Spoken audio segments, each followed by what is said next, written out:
Então, pessoal, meu nome é Thiago, estou aqui falando com vocês hoje sobre a ficha de avaliação das ciências humanas para FECIMS, da Feira de Ciências Matemáticas e Demais Saberes, que este ano contempla, além das ciências matemáticas, geografia, história, filosofia e sociologia, ou seja, ciências humanas, e também as linguagens. Em relação às ciências humanas, que é o meu foco, nós construímos a ficha pensando em alguns critérios.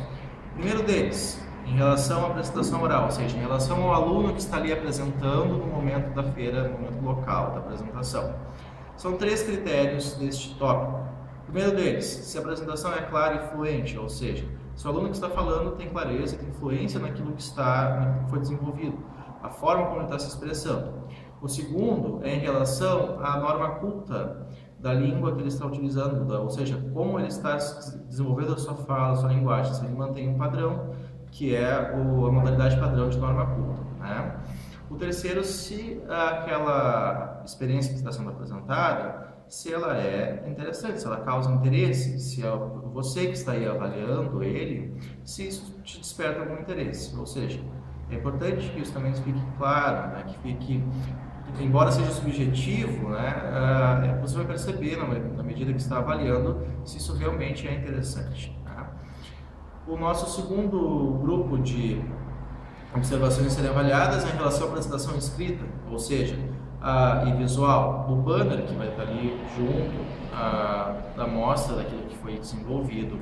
Primeiro, se o conteúdo é apresentado de forma objetiva, por se tratar de um banner, ele tem que ser sintético, ele tem que apresentar informações que permitam o entendimento do que foi desenvolvido, mas que ele não seja uma agressão aos olhos. Como uma agressão aos olhos? O texto tem que ser bastante objetivo, bastante resumido, né? Não dá para descrever todo o trabalho num banner. Em relação ao uso da língua, também, só que dessa vez na parte escrita, se realmente ele está sendo apresentado na norma culta da língua portuguesa. Se há correção, se não há erros, enfim, essas coisas têm que ser observadas. Se a estruturação textual de imagem está bem feita.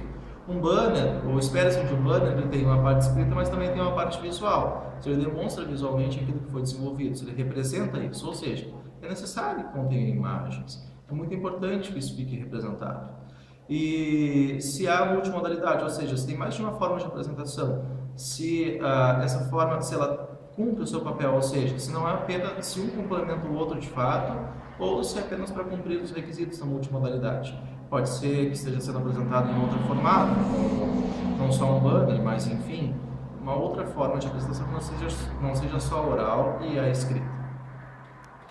Em relação à adequação e abrangência, esse tópico então vai se referir diretamente não à estrutura do trabalho, como foram os outros dois, né, a estruturação mesmo de apresentação, mas aí em relação às ciências humanas.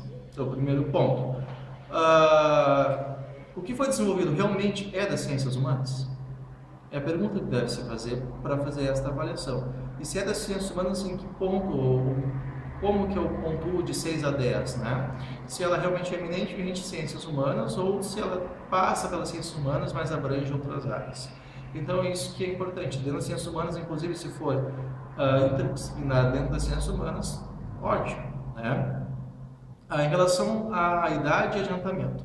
Essa experiência desenvolvida, ela está adequada com a idade do aluno, ela não é muito complexa, ela não é algo que foi desenvolvido por outra pessoa, por exemplo, pelo professor, e está ali, e o aluno está apresentando algo que realmente não foi dele.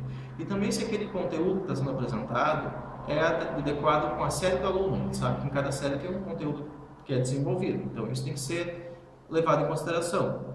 O próximo ponto, o trabalho adequado para a Feira de Ciências e Saberes, ele preconiza isso, daquilo que está previsto no edital. É muito importante levar isso em consideração também, que não é apenas uma inscrição pela própria inscrição. Então, se ele está fora do que foi previsto no edital, ele não pode seguir para a próxima etapa. Em relação ao seu trabalho pode ser desenvolvido em outra realidade socioeconômica. Aí, mais uma vez, volta aquela questão. Será que o trabalho foi desenvolvido realmente pelos alunos ou alguém que tem alguma possibilidade maior de desenvolvimento ou desenvolver o aluno está ali apenas apresentando?